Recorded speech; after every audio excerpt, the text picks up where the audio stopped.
चलो आज हम लोग सॉल्ट एनालिसिस स्टार्ट करने जा रहे हैं। देखो सॉल्ट एनालिसिस आपके पास कॉम्बिनेशन ऑफ चैप्टर्स है। इनऑर्गेनिक के बहुत सारे चैप्टर्स है, एक P block D block, mainly 2 chapters हैं जिनको कंबाइन करने से आपके पास सॉल्ट एनालिसिस बनता है। सॉल्ट एनालिसिस वैसे आपके पास है प्रैक्टिकल केमिस्ट्री का पार्ट जो आप लोग प्रैक्टिकल्स करते हो एग्जाम्स के अंदर, लेकिन इसको आप थ्योरेटिकल पार्ट से बड़ी आसानी से कोरिलेट कर सकते हो। आपके पास ऐसे बहुत से क्वेश्चंस मिलेंगे जो एक कॉम्बिनेशन होंगे पी ब्लॉक डी ब्लॉक और सॉल्ट एनालिसिस का। तो यहाँ पर बेसिकली हम देखेंगे कि कैसे हम सॉल्ट्स को आइडेंटिफाई करते हैं। हमारे पास बहुत सारे टाइप के सॉल्ट्स होते हैं, अभी हम देखेंगे सॉल्ट्स क्या होते हैं, कैसे बनते हैं, उनके अंदर अलग तरह के आयन्स होते हैं, तो उन सबको हम कैसे डिस्टिंग्विश कर सकते हैं, कैसे किसी कंपाउंड को हम एक मिक्सचर में से आइडेंटिफाई कर सकते हैं, वो सब हम कहाँ सीखते हैं, सॉल्ट एनालिसिस में। तो सॉल्ट एनालिसिस को स्टार्ट करने से पहले हमें कुछ टर्म्स पता होने चाहिए, जिसमें मैं सबसे पहला टर्म आपको डिफाइन करने जा रहा हूं, रेडिकल्स।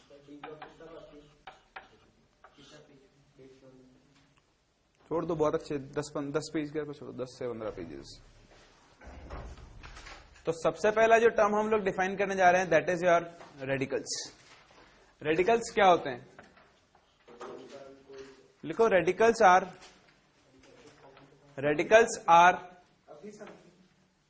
अभी क्या है? रेडिकल्स आर द एटम्स और group of atoms. Radicals are the atoms or group of atoms which have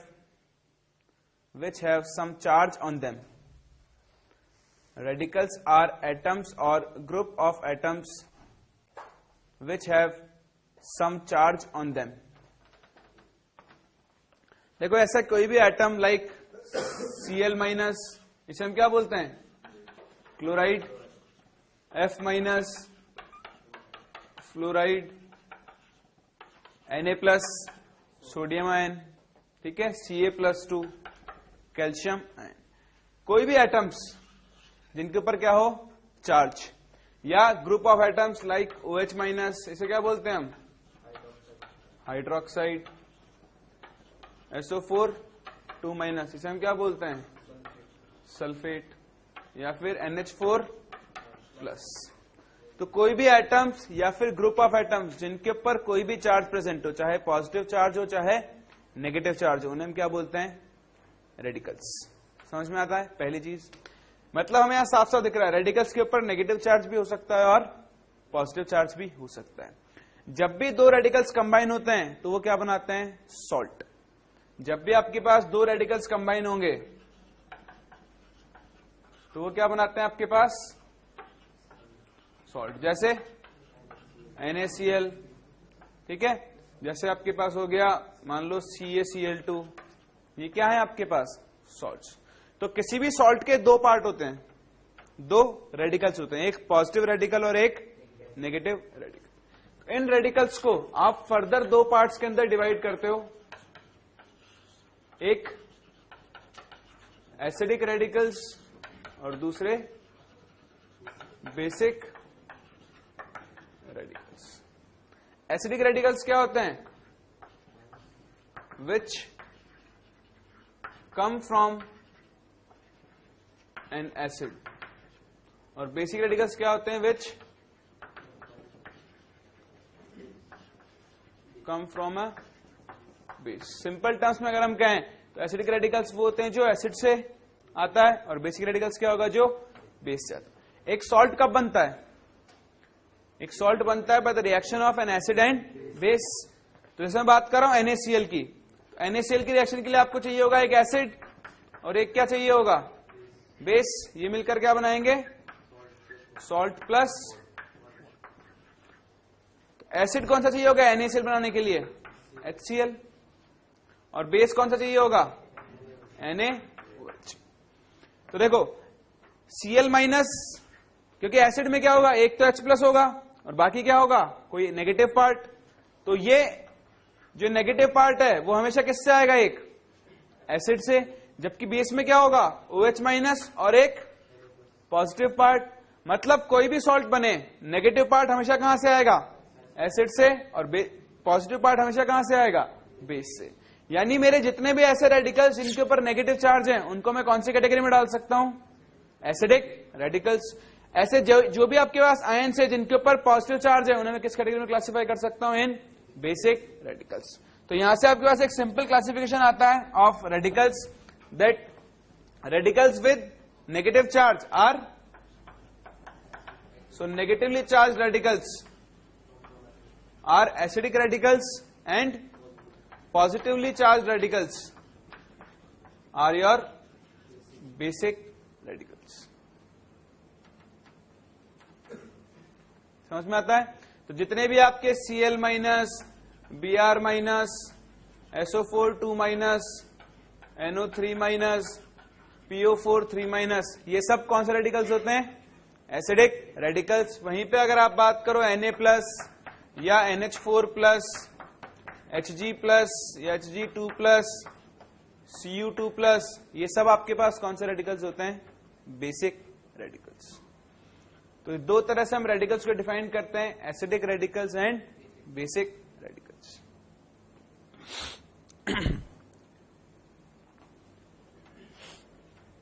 ठीक है, सॉल्ट एनालिसिस के अंदर हमें इन रेडिकल्स की टेस्टिंग करनी होगी। जैसे ये आपके रेडिकल्स हैं तो आपको हर एक के लिए कुछ केमिकल टेस्ट करवाने होते हैं जो उसके लिए उसका कैरेक्टरिस्टिक होगा, मतलब वो ही वो टेस्ट शो करेगा, कोई और उस टेस्ट को शो नहीं करेगा। उसके बेसिस पर हम इन एनाइंस को या कैटायंस को क्या कर सकते हैं?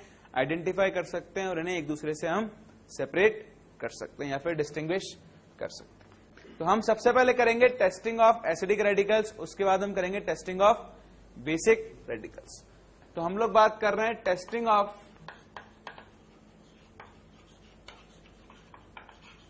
Acidic radicals. कैसे हम इनकी टेस्टिंग करवाएंगे उसके बारे में बात करने जा रहे हैं। टेस्टिंग से पहले हमें इन रेडिकल्स को क्लासिफाई करना होगा। तो सबसे पहला जो पॉइंट है हमारे पास, दैट इज क्लासिफिकेशन ऑफ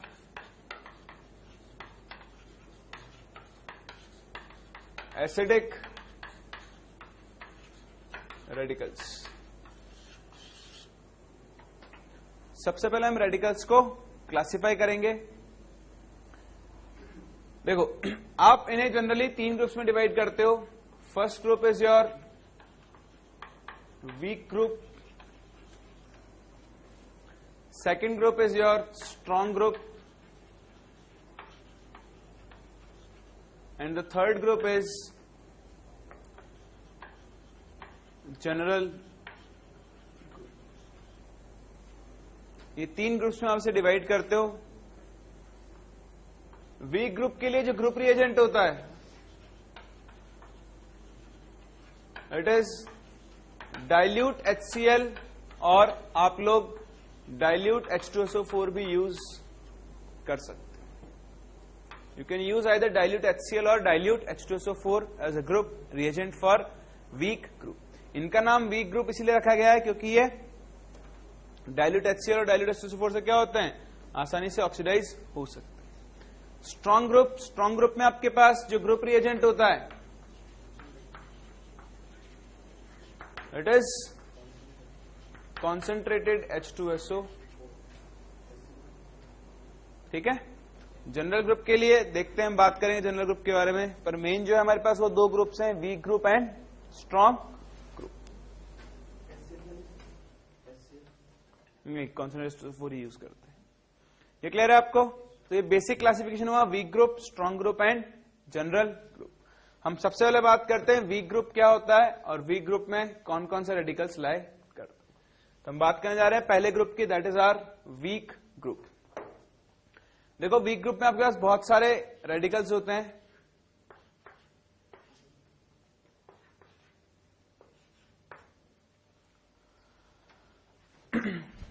ये शॉर्ट फॉर्म है जिससे आप इन सारे रेडिकल्स को याद रख सकते हो। और शॉर्ट फॉर्म क्या है आपके पास?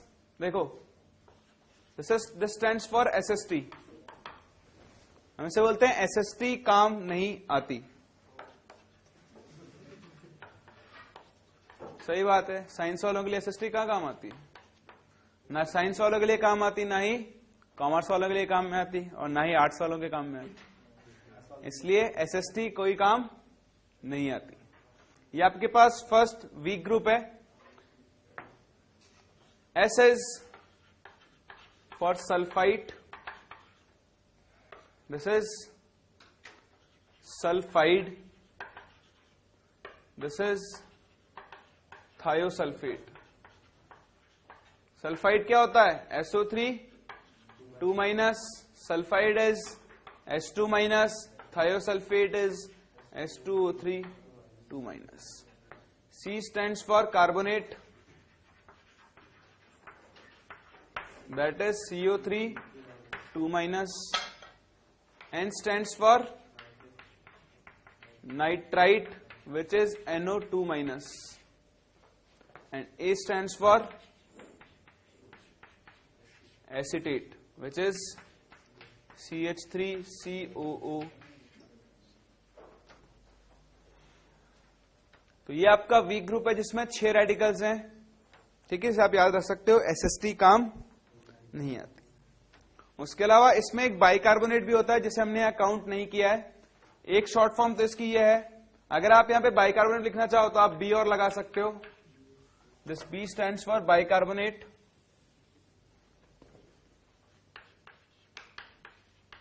बाइकार्बोनेट क्या होता है? HCO3. तब आप इसे बोल दोगे भाई SST काम नहीं आती, ठीक है. तो अगर आप बाइकार्बोनेट इंक्लूड कर रहे हो तो यहां पे भाई लगा देना, भाई SST काम नहीं आती. उसके अलावा अगर आपको ये फॉर्म अच्छी नहीं लग रही हो तो आप इसे ऐसे भी लिख सकते हो.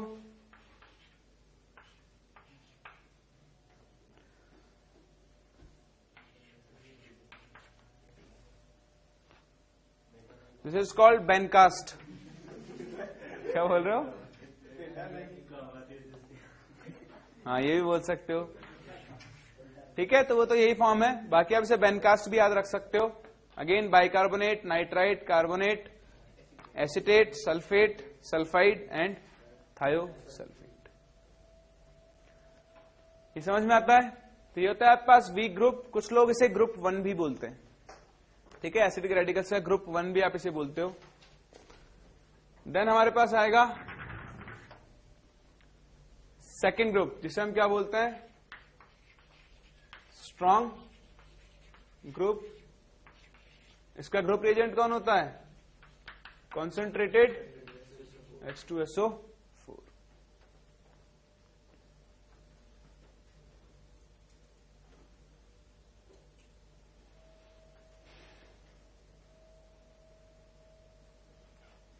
यहां पे भी आपके पास कुछ रेडिकल्स होते हैं जिन्हें आप ऐसे याद रख सकते हो.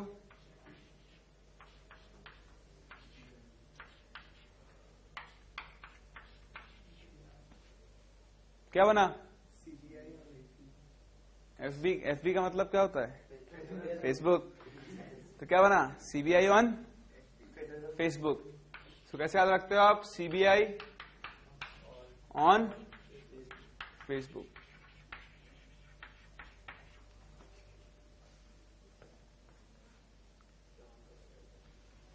क्या कर रहे हो?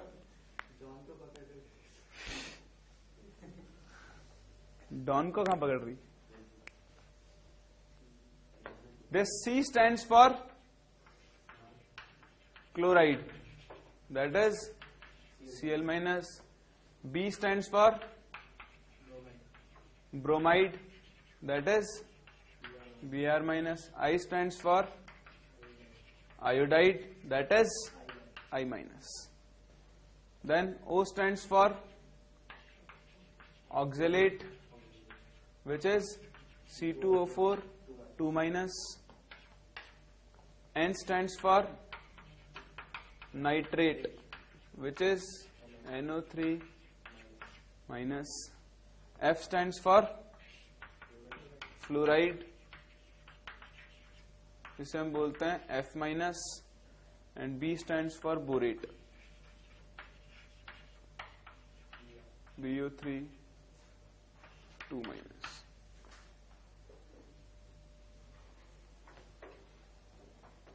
तो ये आपके पास था आपका second group, which is known as second group. एक हुआ वीक ग्रुप जिसका ग्रुप रिएजेंट कौन है? Dilute H2SO4. दूसरा है स्ट्रॉन्ग ग्रुप जिसका ग्रुप रिएजेंट कौन है? Concentrated H2SO4. याद रखने का तरीका मैंने आपको बता दिया है। देखो, ये जरूरी नहीं है कि आपके सारे याद हो कि इस ग्रुप में कौन से रेडिकल्स होते हैं और इस ग्रुप में कौन से रेडिकल्स हैं। अगर ये आपको याद रहता है तो अच्छी बात है, नहीं याद रहता है तो और भी अच्छी बात है, क्योंकि ये हमारे कोई भी काम, हमें इनके टेस्ट पता होने चाहिए, इनको डिस्टिंग्विश करना आना चाहिए।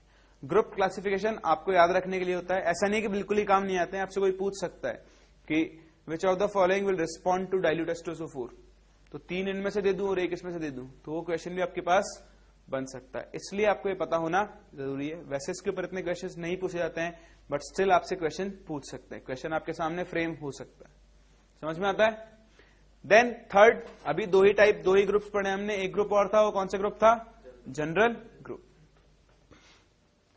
तो जो आपका जनरल ग्रुप है, उस जनरल ग्रुप को आप फर्दर 2 पार्ट्स में डिवाइड करते हो।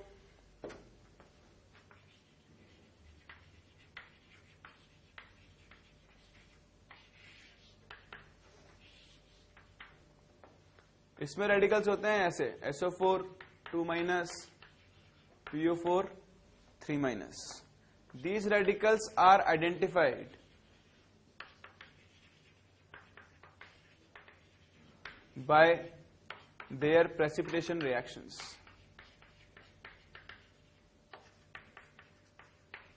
ये जो SO4 2- और PO4 3- होते हैं, इनको आप कैसे आइडेंटिफाई करते हो? इनकी प्रेसिपिटेशन रिएक्शंस से। जबकि इधर जो है आपके पास Cr2O7 2-, MnO4-, ये कौन सी रिएक्शन शो करते हैं? पढ़ा है आप लोगों ने डी ब्लॉक में, redox reactions. So these are identified by redox reactions. तो ये बेसिकली आपके पास क्लासिफिकेशन होता है जनरल ग्रुप का।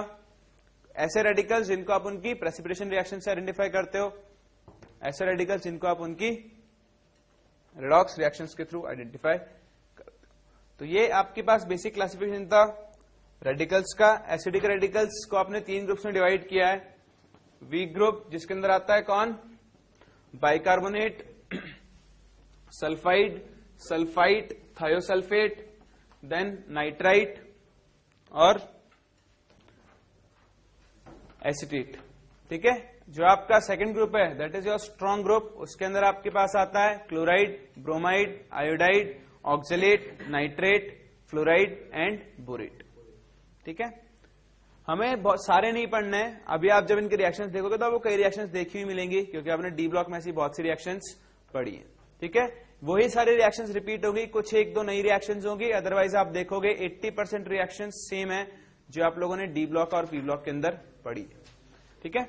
तो हम लोग, ये तो हुआ क्लासिफिकेशन। इसके अलावा आपको कुछ और चीजें पता होनी चाहिए जिनके थ्रू आप आइडेंटिफाई कर सकते हो कि कौन सा कंपाउंड वहां पे प्रेजेंट है। तो यहां पे हम एक और चीज पढ़ने जा रहे हैं, which is called solubility rules.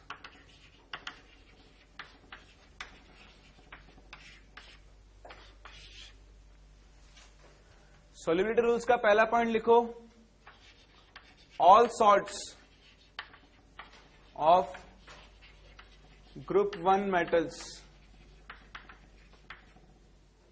are soluble, are water soluble rather। हम solubility की बात करेंगे वाटर के अंदर। ठीक है। ग्रुप 1 मेटल्स, और आप यहां पे एक चीज और लिख सकते हो, चलो पहले ये लिख लो, all salts of group 1 metals are water soluble। जितने भी group 1 metals, lithium, sodium, potassium, इन सबके सॉल्ट जो होते हैं वो क्या होता है? हमेशा वाटर सॉल्युबल। उसके अलावा all salts of starting members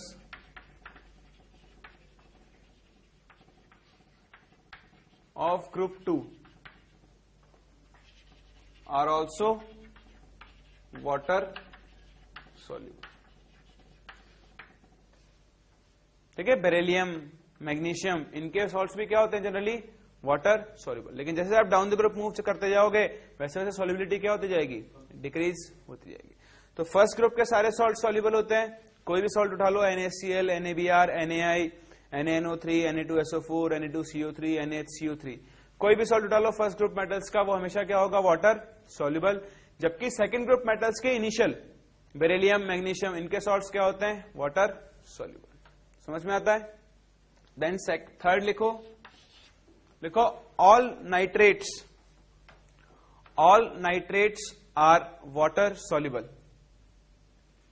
all nitrates are water soluble. जितने भी नाइट्रेट्स होते हैं वो सब के सब क्या होते हैं, वाटर सॉल्युबल। चाहे आप CuNO3 कॉपर नाइट्रेट लो, चाहे जिंक नाइट्रेट लो, चाहे आयरन नाइट्रेट लो, कोई भी नाइट्रेट लो, वो हमेशा क्या होगा आपके पास, water soluble.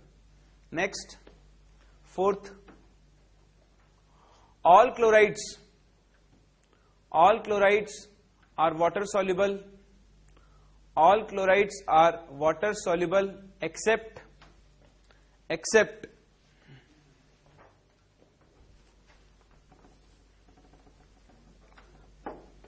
except AgCl, PbCl2 and Hg2Cl2. All chlorides are water soluble except AgCl, PbCl2, Hg2Cl2. Next, third, all iodides are water soluble. All iodides are water soluble except AgI, PbI2, HgI2, Hg2I2.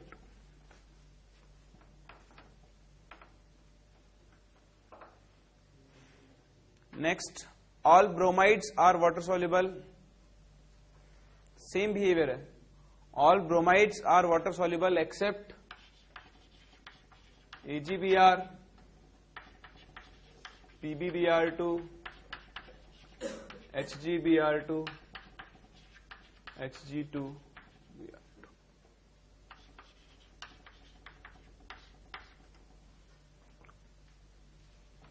यहां पे एक note डालना छोटा सा और इसको highlight कर देना. HgCl2 is water.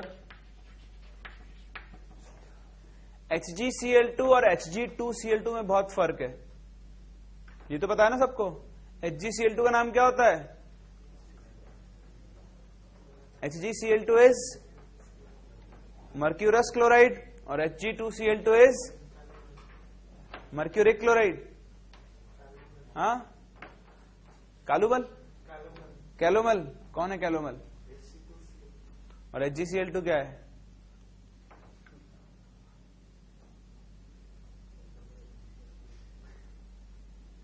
हाँ जी, मर्क्यूरिक क्लोराइड और mercurous chloride.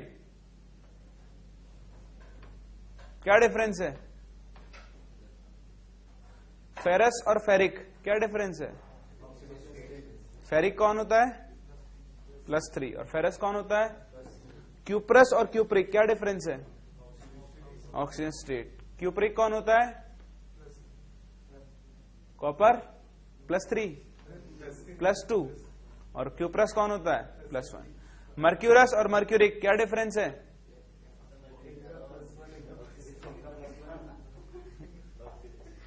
Oxidation state. Hg+2 क्या होगा? मर्क्यूरिक. और Hg+1 क्या होगा? मर्क्यूरस. ये डिफरेंस होता है. हायर ऑक्सीजन स्टेट के प्रीफिक्स लगता है एक और लोअर के लिए क्या लगता है? अस. Hg की दो स्टेट्स होती हैं, Hg+2 और Hg2+2. यानी इसका मतलब क्या है? Hg+1 स्टेट में. लेकिन Hg कभी भी इस फॉर्म में एग्जिस्ट नहीं करता है, हमेशा किस फॉर्म में एग्जिस्ट करेगा? इस फॉर्म में. ठीक है, इसलिए हमें दोनों ही +2 लगते हैं. लेकिन एक +2 है और एक क्या है? +1. This is called mercuric, this is called mercurous. Mercurous chloride is soluble, mercuric chloride is soluble, whereas mercurous chloride is insoluble in water. HgCl2 soluble होता है लेकिन Hg2Cl2 सॉल्युबल नहीं होता. एक तो ये चीज याद रखना. इसको हम प्यार से बुलाते हैं कालुमल, मतलब कैलोमल इसका नाम, और इसका नाम होता है कोरोसिव सब्लिमेट HgCl2. ये आसानी से सब्लाइम हो जाता है और जिसकी भी सरफेस पे चिपकता है उसका कोरोजन करने लग जाता है, इसलिए इसका नाम क्या रखते हैं हम, corrosive sublimate.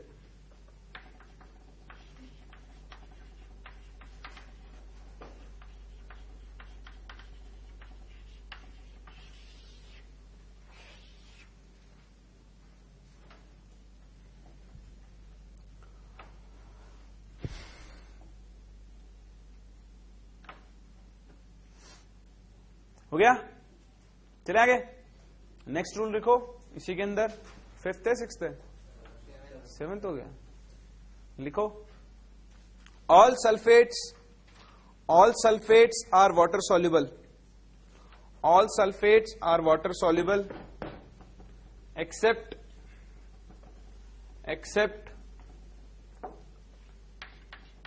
PbSO4, Hg2SO4 and AgSO4.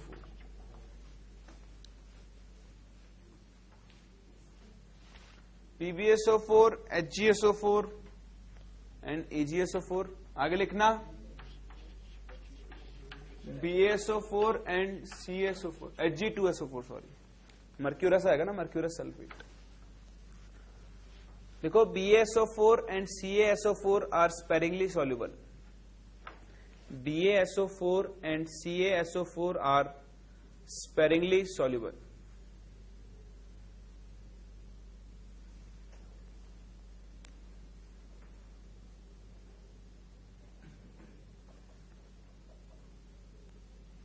हो गया।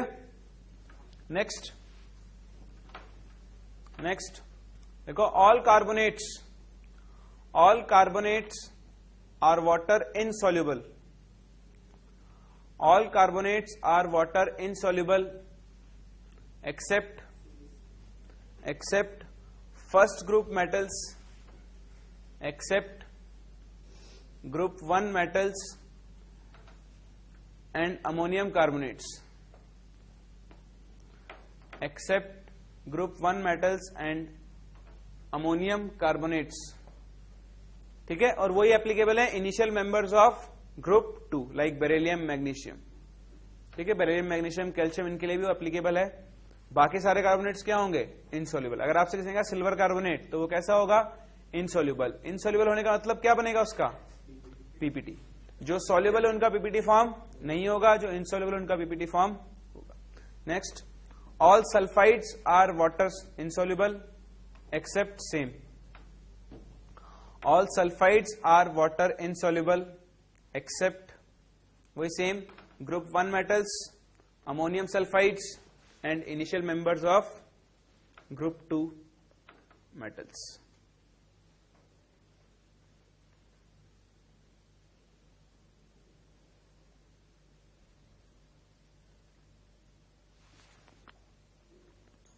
ठीक है, एक बार ये रूल्स देख लो। ठीक है, जैसे आप मैगजीन पढ़ते हो बस ऐसे पढ़ लो, रट्टा नहीं मारना है।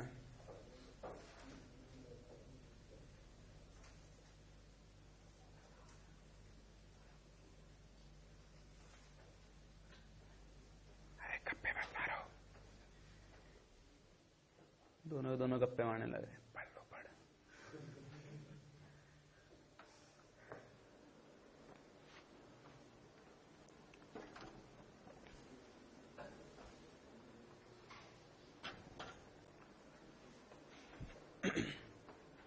ठीक है, सिंपल सी चीज है। सारे नाइट्रेट्स क्या होंगे, water.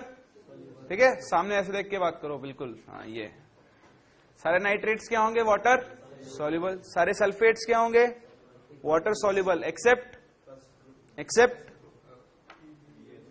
HgSO4, AgSO4 and PbSO4। सारे क्लोराइड्स क्या होंगे, water soluble except AgCl, PbCl2 and Hg2Cl2। सारे आयोडाइड्स क्या होंगे, same water soluble accept PbI2, Hg2I2, HgI2।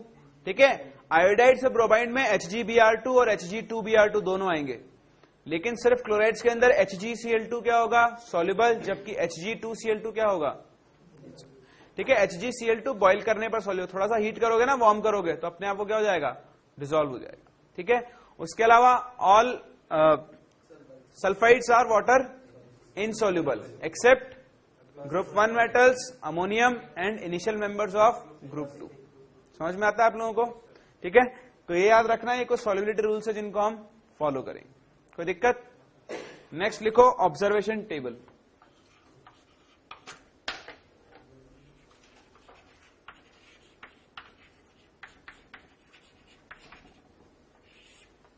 यहां पर क्या होगा, कुछ टेस्ट्स या कुछ एक्सपेरिमेंट्स ऐसे होंगे जिन्हें हम अपनी आंखों से देखकर बता सकते हैं।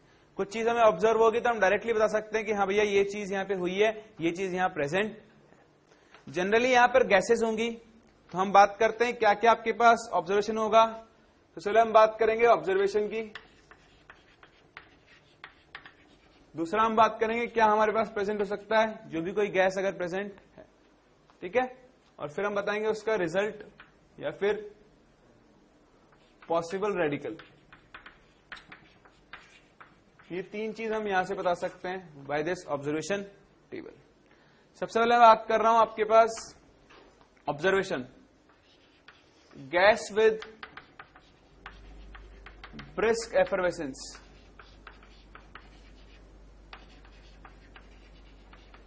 टर्निंग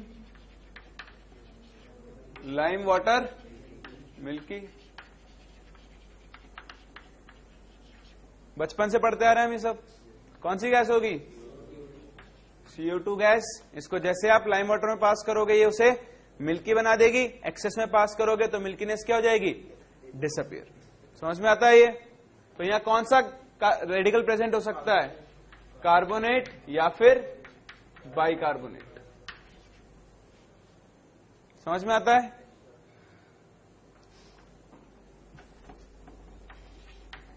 सेकेंड, पंजेंट गैस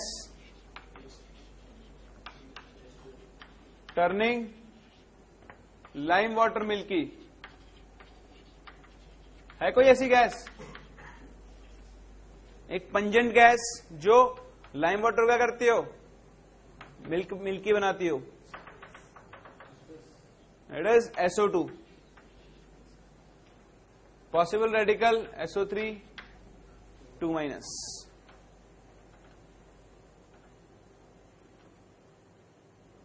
हो गया? Third, neutral gas burning with blue flame.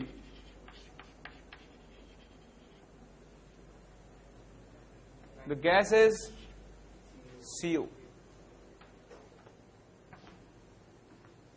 कोई रेडिकल प्रेजेंट नहीं होगा। अच्छा, यहां पे एक C2O4 2- भी प्रेजेंट हो सकता है, पर इसके लिए रहने दो। फोर्थ गैस, इसको तो आप बहुत अच्छी तरह जानते हो, gas with रॉटन egg smell.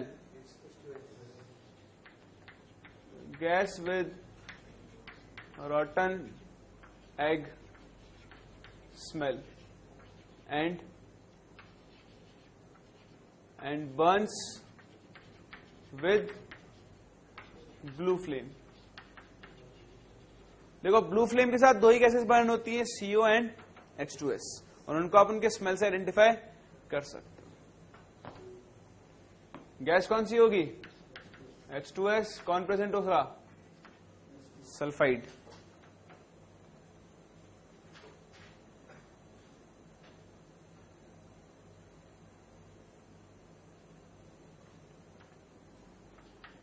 Fifth लिखो, brown gas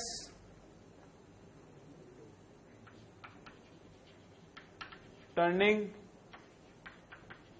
starch solution blue. कौन सी गैस होगी? This will be NO2। NO3- या NO2- यहां पे प्रेजेंट हो सकता।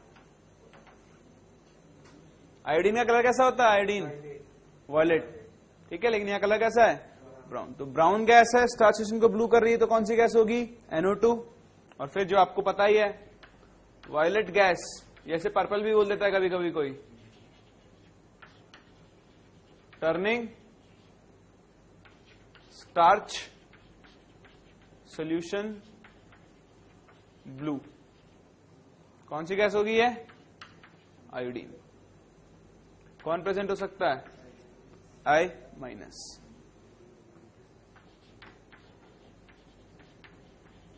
पेल ग्रीन गैस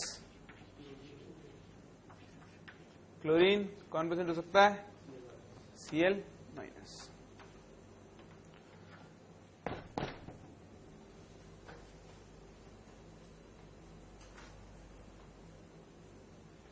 समझ में आता है?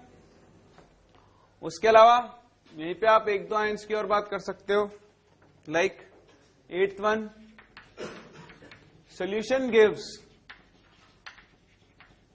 Smell of vinegar.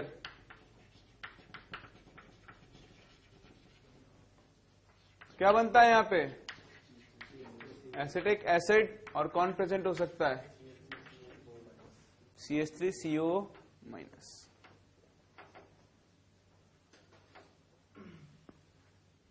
क्लियर है? तो ये कुछ ऑब्जर्वेशंस है जिनके थ्रू आप आइडेंटिफाई कर सकते हो।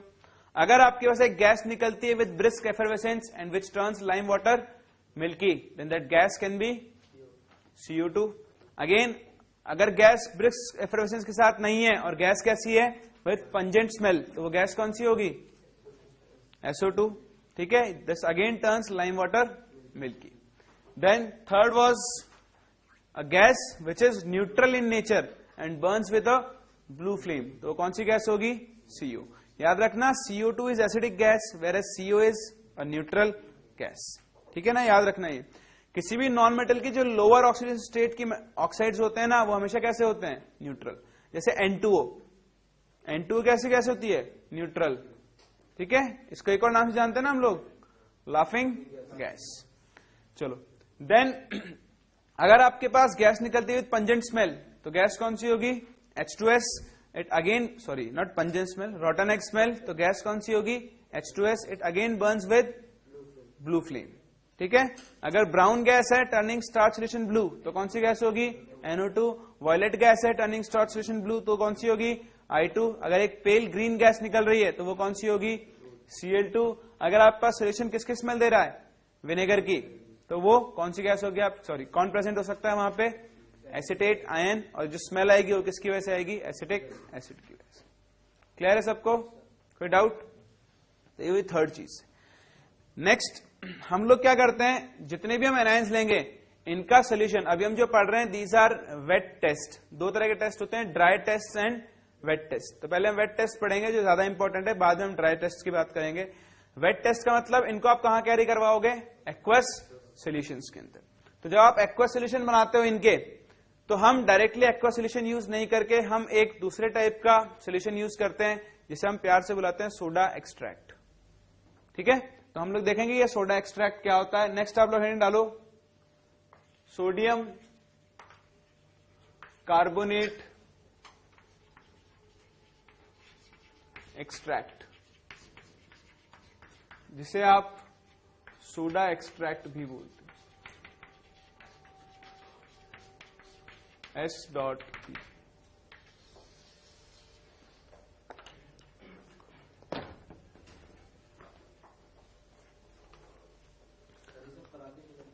हाँ, ये सब लेबोरेटरी में होता है, ये सब आप लोग करते हो, जब प्रैक्टिकल करते हो ना, ये सारे आप प्रैक्टिकल देख सकते हो अगर आपकी किस्मत में है तो। देखो सोडा एक्सट्रैक्ट क्या होता है, हम जब भी एक्वा सॉल्यूशन बनाना है, हमारे पास ऐसा नहीं होता कि मुझे कोई सल्फेट उठा के दे देगा। मेरे पास क्या होगा, एक सॉल्ट होगा, उस सॉल्ट में क्या होते हैं, एसिडिक रेडिकल भी होगा और बेसिक रेडिकल भी होगा। एक सॉल्ट जो होता है, it is a combination of acidic plus basic radical. For example मैं कहता हूं Na2SO4, जिसमें एक एसिडिक रेडिकल भी और बेसिक रेडिकल। तो मुझे एक पाउडर दिया जाता है सॉल्ट, उसको मैं क्या बोलता हूं, सॉल्ट। उस सॉल्ट को मैं किसमें डालूंगा, पानी में, तो एक्वा सॉल्यूशन बन जाएगा। लेकिन सोडा एक्सट्रैक्ट बनाने के लिए हम इसमें क्या करते हैं, 1 पार्ट तो लेते हैं मिक्सचर, प्लस 3 पार्ट हम क्या लेते हैं, sodium carbonate plus distilled water. ठीक है, इस मिक्सचर को हम क्या करते हैं, बॉईल करते हैं। बॉईल करने पास आपको क्या मिलेगा, एक सॉल्यूशन मिलेगा। इस सॉल्यूशन को जब आप फिल्टर करते हो तो यहां से आपको एक फिल्ट्रेट मिलेगा। ये जो फिल्ट्रेट होता है इसे हम क्या कहते हैं, सोडा एक्सट्रैक्ट। आप एक कंटेनर लो, कुछ भी बर्तन छोटा सा, उसमें सॉल्ट डालो, 1:3 के रेशियो में क्या डालोगे, सॉल्ट प्लस Na2CO3, साथ में क्या डालोगे आप, डिस्टिल्ड वाटर, और इसे थोड़ी देर के लिए बॉईल करोगे। बॉईल करोगे तो आपके पास एक सोल्यूशन बनेगा। उस सोल्यूशन को आप क्या कर लो, फिल्टर कर लो। तो जो फिल्ट्रेट मिला वो क्या होता है हमारा, सोडा एक्सट्रैक्ट या फिर सोडियम कार्बोनेट एक्सट्रैक्ट। पहली चीज क्या होता है, ये आपको चाहे याद रहे ना रहे, आपको मैं अब जो आगे बताने जा रहा हूं वो चीज याद रहनी चाहिए। किसी भी सॉल्ट के सोडा एक्सट्रैक्ट का मतलब होता है उस एनायन का सोडियम के साथ सॉल्ट। जैसे मैंने बोला सल्फाइड का सोडा एक्सट्रैक्ट, तो सल्फाइड का सोडा एक्सट्रैक्ट का मतलब क्या हुआ, Na2S। मैंने बोला सल्फेट का सोडा एक्सट्रैक्ट या सल्फाइड का सोडा एक्सट्रैक्ट, उसका मतलब क्या हुआ, Na2SO3। मैंने आपसे बोला क्लोराइड का सोडा एक्सट्रैक्ट, तो उसका मतलब क्या हुआ, NaCl। मैंने आपसे कहा मान लो एसीटेट का सोडा एक्सट्रैक्ट, तो मैं से क्या कहूंगा, CH3COO। समझ में आता है। तो किसी भी सॉल्ट के सोडा एक्सट्रैक्ट का मतलब क्या होता है, उसका सोडियम के साथ सॉल्ट। ये सिर्फ एसिडिक रेडिकल्स के लिए हम बनाते हैं, बेसिक रेडिकल्स के लिए इसको हम नहीं बनाएंगे। एसिडिक रेडिकल्स के लिए सोडा एक्सट्रैक्ट का सिंपल सा मतलब होता है उस सॉल्ट का सोडियम के साथ, सॉरी उस एनायन का सोडियम के साथ सॉल्ट। ये चीज समझ में आती है सबको, लिखो। फिर बात करते हैं सोडा एक्सट्रैक्ट काम क्या करता है।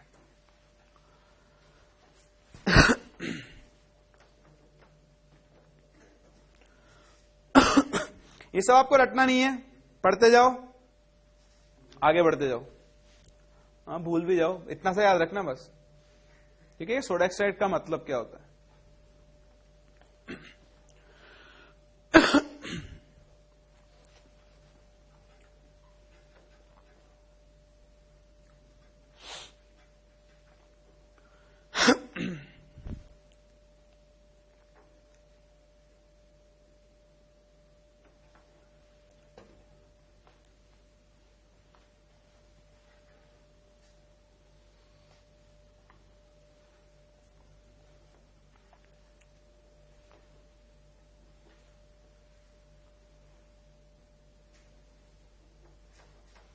लिख लिया।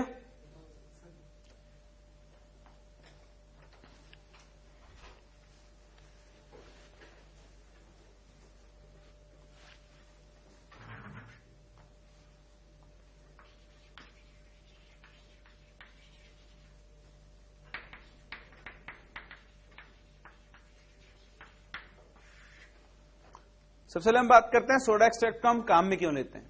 हम जनरल सोल्यूशन भी काम में ले सकते हैं, हमें सोडा एक्सट्रैक्ट काम में लेने की जरूरत क्या पड़ी। तो देखो इसका रीजन होता है, हमेशा याद रखना, testing of acidic radicals is carried out before basic radicals. Acidic radical से पहले आप किसकी टेस्टिंग करते हो, सॉरी बेसिक रेडिकल से पहले किसकी टेस्टिंग करोगे आप, एसिडिक रेडिकल्स की हमेशा। तो मतलब हमने अगर बेसिक रेडिकल्स को टेस्ट नहीं किया है, इसका मतलब तो नहीं कि वो प्रेजेंट नहीं होंगे, प्रेजेंट तो वो होंगे। अगर आपने सॉल्ट लिया है तो उसमें एसिडिक रेडिकल भी है और बेसिक रेडिकल भी है। सपोज आपके पास एक मिक्सचर प्रेजेंट है of PbCl minus SO3 minus, ठीक है, और कॉपर ले लेते हैं यहां पे।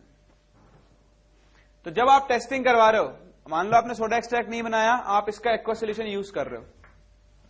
आपने जैसे ही इसके अंदर मान लो H2SO4 डाला, तो H2SO4 डालते ही क्या होगा, Pb किससे रिएक्ट करेगा और क्या बना देगा, PbSO4 का व्हाइट PbT बनाएगा, जबकि कॉपर सल्फेट तो क्या होगा, सॉल्यूशन के अंदर सॉल्युबल होगा। तो यहां पर क्या होगा, आप मान लो टेस्ट करने जाते हैं क्लोराइड के लिए, और क्लोराइड की जगह टेस्टिंग की वजह जगह यहां पे क्या आ गया, PbSO4 का एक व्हाइट पीपीटी फॉर्म हो गया। आपने तो एक्सपेक्ट ही नहीं किया था कि Cl- के लिए एक पीपीटी फॉर्म होगा, तो आप चक्कर में पड़ जाओगे ये पीपीटी कैसे बन गया। मैंने तो टेस्टिंग किसके लिए की थी, Cl- के लिए, और यहां पर क्या हो रहा है आपके पास PbSO4 फॉर्म हो रहा है। या फिर Cl- के लिए मान लो आप कुछ और डालते, जैसे यहाँ पे SO3 है, SO3 के लिए आपने टेस्टिंग के लिए यहां पे मान लो कोई कंपाउंड, जैसे आप इसमें ऐड कर रहे हो, चलो जैसे एक तो ये केस हुआ आपके पास, उसके अलावा जैसे यहां पे आप ऐड कर रहे हो, सपोज आपने AgCl ऐड किया, AgCl से रिएक्ट नहीं करेगा, SO3 कोई और एग्जांपल लेते हैं। देखो जैसे आपके पास एक सोल्यूशन है, इसमें Pb2+ प्रेजेंट है, Pb2+ के अलावा सपोज यहां पे Cl- भी प्रेजेंट है, और एक आप मान लो नाइट्रेट प्रेजेंट है, ठीक है। जैसे ये दोनों प्रेजेंट है, आपने इसका एक्वा सॉल्यूशन बनाया, एक्वा सॉल्यूशन बनाओगे तो Pb और Cl रिएक्ट करके क्या बना देंगे, PbCl2। क्या PbCl2 वाटर सॉल्युबल होता है, नहीं होता, तो PbCl- को लेकर कहां चला जाएगा, प्रेसिपिटेट में। अब आप Cl- के लिए टेस्ट कैरी करवाओ, क्या पॉजिटिव टेस्ट आएगा, क्यों, क्योंकि Cl- कहां चला गया है, प्रेसिपिटेट में। तो इस तरह के रेडिकल्स जो ऐसा काम करते हैं, ये होते हैं इंटरफेयरिंग रेडिकल्स। बेसिक रेडिकल्स क्या होते हैं, एसिडिक रेडिकल्स के टेस्टिंग के अंदर इंटरफेयर करते हैं। तो इस इंटरफेरेंस को दूर करने के लिए हम क्या बनाते हैं, हम बनाते हैं सोडा एक्सट्रैक्ट या फिर सोडियम कार्बोनेट एक्सट्रैक्ट। उसके लिए हम क्या करते हैं, ये जो आपका सोल्यूशन था Pb2+, Cl- और NO3-, इसमें हम क्या डालते हैं, Na2CO3, that is your sodium carbonate, और इसको हीट करते हैं। हीट करोगे तो क्या होगा, यहां पर एक आयन और आ जाएगा, कौन सा, CO3-2-। किसकी क्वांटिटी ज्यादा है, CO3-2- की या Cl- की, क्योंकि रेशियो कितना लेते हैं, ये 3 पार्ट डालते हैं और ये 1 पार्ट डालते हैं, तो ऑब्वियस सी बात है इसमें कार्बोनेट आयंस की प्रेजेंस क्या है, ज्यादा है। तो ये PbCO3 से रिएक्ट करेगा और क्या बना लेगा, PbCO3। PbCO3 का क्या बन जाएगा पास, एक PPT, ये बाहर निकल जाएगा। अब सोल्यूशन में क्या बच गया, Cl- और NO3-। मतलब वो जो बीच में आपको परेशान कर रहा था, जो ऑब्स्टेकल्स क्रिएट कर रहा था, जो इंटरफेयर कर रहा था, आपने उसको क्या कर दिया है, रिमूव कर दिया। समझ में आता है, इसलिए हम क्या प्रिपेयर करते हैं, सोडा एक्सट्रैक्ट, ताकि बेसिक रेडिकल्स इंटरफेयर ना कर पाए। सोडा एक्सट्रैक्ट में एनाइन की कॉन्सेंट्रेशन बहुत हाई होती है, जबकि कैटायन की कॉन्सेंट्रेशन क्या होती है, बहुत लो होती है, ठीक है। क्योंकि यहां से क्या हो गया, कैटायन तो बाहर निकल गया है, तो इस सोल्यूशन में कैटायन बचा ही नहीं है, सिर्फ क्या बचे हैं आपके पास, एसिडिक रेडिकल्स। तो इस इंटरफेरेंस को दूर करने के लिए हम क्या यूज करते हैं, सोडा एक्सट्रैक्ट। समझ में आता है, तो आप लोग लिखो, soda extract is used, soda extract is used to minimise, soda extract is used to minimise the concentration of, soda extract is used to minimize the concentration of basic radicals, basic radicals, such that they do not interfere, such that they do not interfere in the testing of, such that they do not interfere in the testing of acidic radicals.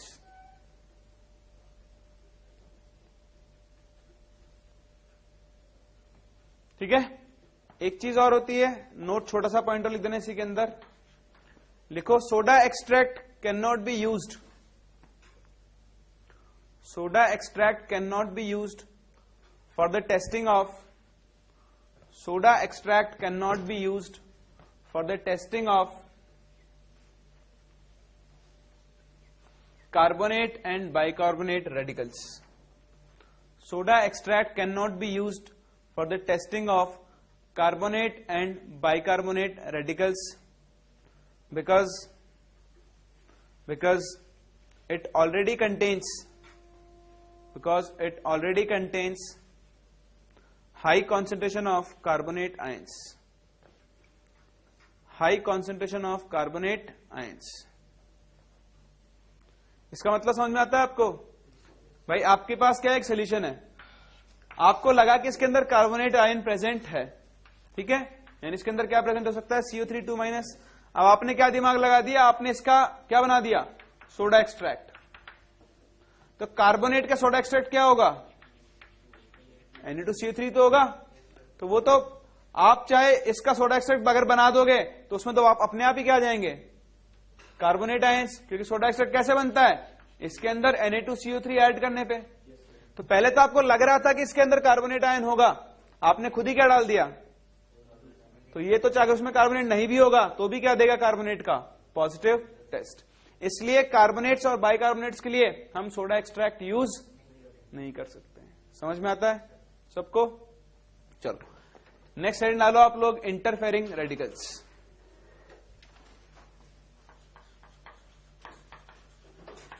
Interfering radicals,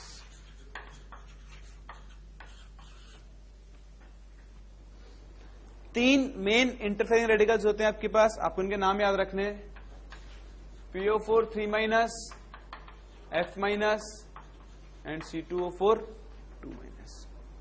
ये वो हैं जो खुद भी चैन से नहीं बैठते और दूसरों को भी चैन से बैठने नहीं देते, परेशान करते हैं, बीच बीच में उंगली करते हैं। समझ में आ गया? ये किसी को भी प्रेसिपिटेट नहीं होने देंगे। कोई प्रेसिपिटेट हो रहा होगा तो खुद पहले जाके क्या हो जाएंगे, प्रेसिपिटेट हो जाएंगे, और उसके टेस्टिंग में क्या करते हैं, बाधा उत्पन्न करते हैं। इसलिए मैंने क्या बोलते हैं, बाधक रेडिकल्स बोलते हैं या फिर interfering radicals. PO4 minus, F minus and C2O4 2 minus. तो ये कुछ बेसिक चीजें थी जो मुझे टेस्टिंग स्टार्ट करने से पहले आनी चाहिए, ऑब्जर्वेशन, सॉल्युबिलिटी रूल्स और ये सारी चीजें। क्लियर है आप लोगों को? अब हम लोग टेस्टिंग स्टार्ट करने जा रहे हैं, तो आप लोग हेड डालो, testing of weak group. Testing of weak group.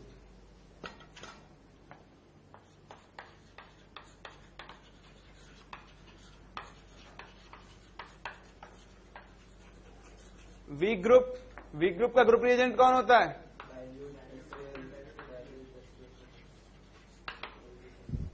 Dilute HCl या फिर डाइल्यूट H2SO। ठीक है, सबसे पहले हम टेस्टिंग करने जा रहे हैं कार्बोनेट रेडिकल की, that is your CO3 2 minus. यहां पे हम सबसे पहले कैरी करवाएंगे प्रिलिमिनरी टेस्ट।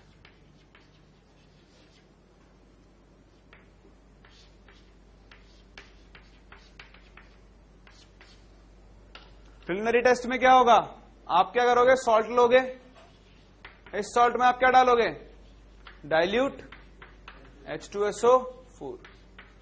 तो क्या रिलीज होगा, gas with brisk effervescence and turns lime water milky. अगर ये ऑब्जर्वेशन आता है, मतलब मुझे क्या दिया गया, एक पाउडर दिया गया, ठीक है, मैंने पाउडर को एक्वा सोल्यूशन में डाला, उसका सोडा एक्सट्रैक्ट बनाया, इसकी जरूरत ही नहीं, कार्बोनेट है, इसका सिंपल सोल्यूशन बनाओ, उसके अंदर क्या डालो आप, dilute H2SO4, 2-4 drop dilute H2SO4 डालो। अगर डालते ही आपके पास, जैसे आप कोल्ड ड्रिंक खोलते हो, जैसे गैस ऊपर निकलती है बबल्स के साथ, वैसे अगर कोई गैस बाहर निकली और उस गैस को अगर आपने लाइम वाटर से पास कर दिया और मिल्कीनेस अपीयर हो गई, मतलब कौन सी गैस प्रेजेंट है, CO2, और इस सॉल्ट के अंदर CO3 2 माइनस प्रेजेंट हो सकता है नहीं, हो सकता है। ये प्रिलिमिनरी टेस्ट है, ये आपको ये बताएगा कि है, हो सकता है, फिर हम चेक करेंगे कि है या नहीं है। हो सकता है, देखेंगे क्या डिफरेंस है। हाल फिलहाल ये समझ में आता है, ये गैस कौन सी होगी, CO2, मतलब यहां कार्बोनेट आयन प्रेजेंट हो सकता है। मिल्कीनेस क्यों होती है, जब आप CO2 को लाइम वाटर का फॉर्मूला CaOH होल ट्वाइस, तो ये क्या बनाता है, CaCO3 का white PPT along with H2O। अगर आप CO2 गैस एक्सेस में पास करते हो तो मिल्कीनेस क्या हो जाती है, डिसअपियर। तो अगर आपने इस सोल्यूशन में CO2 गैस और पास कर दी तो ये क्या बनाता है, calcium bicarbonate which is water soluble, और इसकी वजह से मिल्कीनेस क्या हो जाती है, डिसअपियर। तो आपको ये रिएक्शन पता है, नहीं पता है तो आज के बाद इसको याद रखना। ये आप 8th क्लास से पढ़ते आ रहे हो, तो ऐसा नहीं हो सकता कि आपको पता नहीं है, और अगर ये भी नहीं पता है तो आप महान हो, आप सम्राट हो, सम्राट।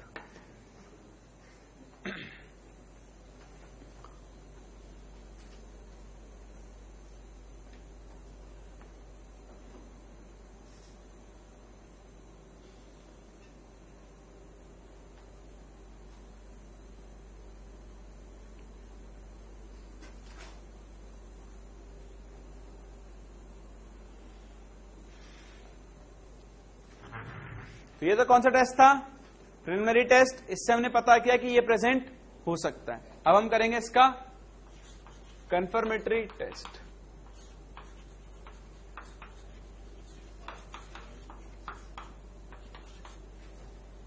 कंफर्मेटरी टेस्ट में आपके पास सबसे पहला आता है first reaction with lead acetate.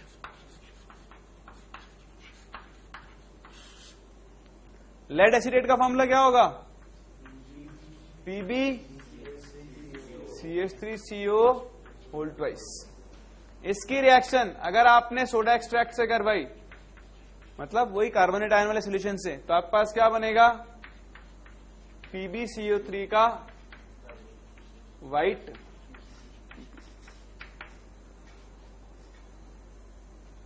along with CH3COON।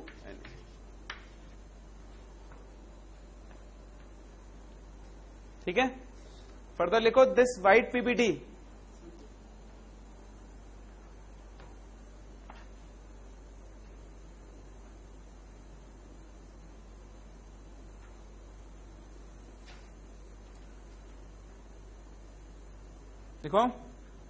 लिखो this white PPT is insoluble in, this white PPT is insoluble in HCl, dilute HCl and H2SO4।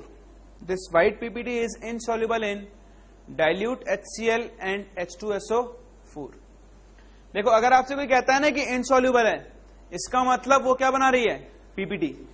एक चीज बताओ, ये PbCO3 है, इसमें अगर मैंने HCl डाला तो ये क्या बनाएगा, क्या बनाएगा, PbCl2 plus H2O plus CO2 बनाएगा। क्या PbCl2 वाटर सॉल्युबल होता है, नहीं होता है, मतलब इसका भी क्या बन जाएगा, PPT। मतलब PPT क्या रहा, अब भी एक PPT से दूसरा PPT बन गया, एक्वा सॉल्यूशन तो नहीं बना ना, मतलब PPT क्या है, इनसॉल्युबल। अगर आपने इसमें H2SO4 डाला तो फिर से क्या बन जाएगा, PbSO4, वो भी क्या होता है, इनसॉल्युबल। H2O प्लस, समझ में आता है, लिखो दोनों रिएक्शंस।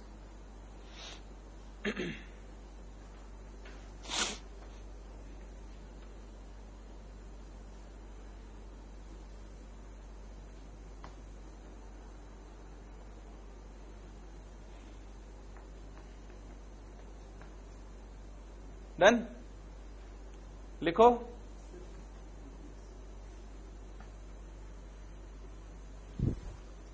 बट इज सॉल्युबल, यहीं से लिखना है इसके बाद, but is soluble in dilute HNO3, but is soluble in dilute HNO3। तो अगर आप इस PbCO3 की रिएक्शन HNO3 से करवा देते हो तो ये क्या बनाएगा, PbNO3 whole twice plus H2O plus, तो PbNO3 क्या होगा, वाटर सॉल्युबल, इसलिए PPT क्या होगा आपका HNO3 में। ठीक है, बट स्पेरिंगली सॉल्युबल होता है, बहुत ज्यादा सॉल्युबल ये नहीं होता। क्लियर है आपको ये। Then second reaction, second confirmatory test.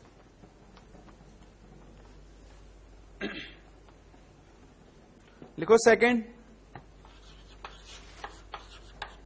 Reaction with AgNO3, reaction with AgNO3 पढ़ा है आपने? पढ़ा था ना डी ब्लॉक में? क्या होता है अगर आप सिल्वर नाइट्रेट की रिएक्शन सोडियम कार्बोनेट से करवाओगे तो क्या बनेगा? क्या बनेगा? नहीं बनेगा, कुछ नहीं बनेगा। लिखो white PPT of silver carbonate is formed. A white PPT of silver carbonate is formed which turns brown on heating.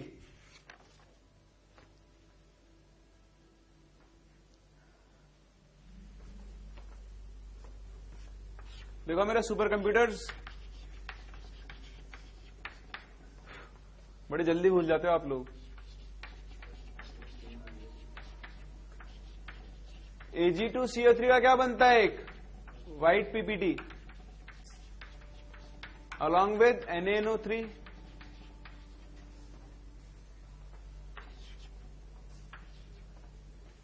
और इसको अगर आप हीट करोगे तो हीट करके क्या बनाता है? Ag2O which is a brown solid along with liberation of CO2 gas. तो जो आपका व्हाइट पीपीटी है ये हीट करने पर किसमें बदल जाता है? ब्राउन पीपीटी में, forming Ag2O।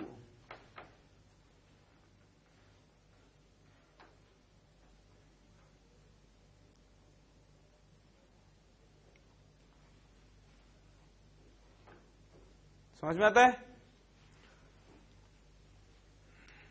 Third and last test,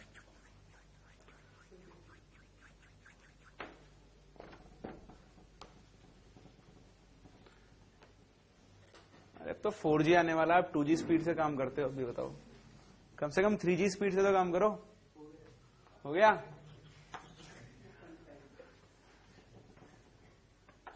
लिखो फिनोक्थिलीन इंडिकेटर टेस्ट।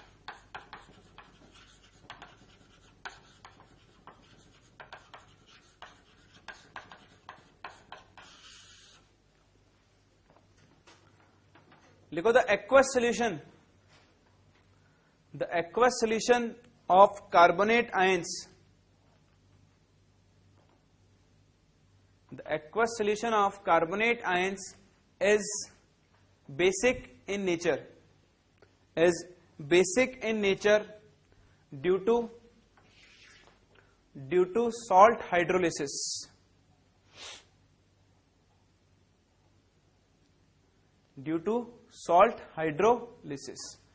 कार्बोनेट आयन होता है CO3 2-, अगर आप इसका हाइड्रोलिसिस करवाओगे तो क्या बनेगा?